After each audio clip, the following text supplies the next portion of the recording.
İsmail Hakkı Bursavi, Ruhul Beyan, Hikayeler hem Nasihatler.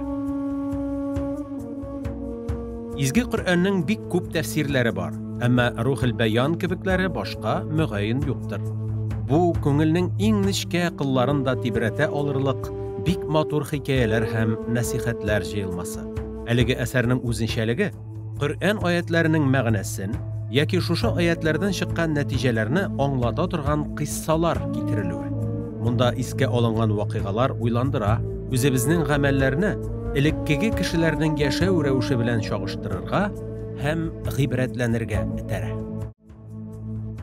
Yumart günahlının soran müminden üstünlüğü.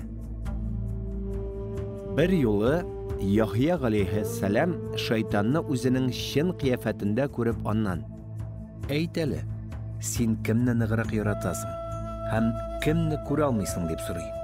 Şeytan, barından da bigrek men mümin bulsalar da soran kişilerini yaratam.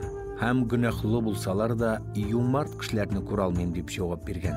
Peygamber aleyhisselam, nişi gitip sen mümin kişini yarata hem günahlını süymey olasın dey. Ol, mena müminin soranlığı jide.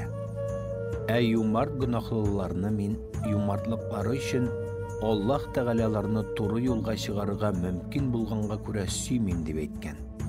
Bu sözlerden soň şeytan burulup gidip bara. Hem eğer sen Yahya bolmasan, men sana bularını söylemez idim dey. Ruhul Beyan kitabından.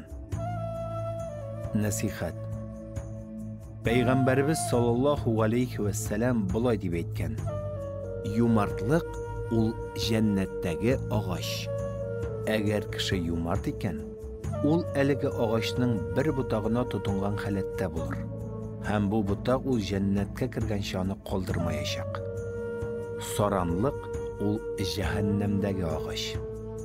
Eğer kişi soran iken, ul bu ağaçның bir butağına tutungan digenini anlata. Hem bu butaq ul cehennemge kirmişe onu kaldırmayacak.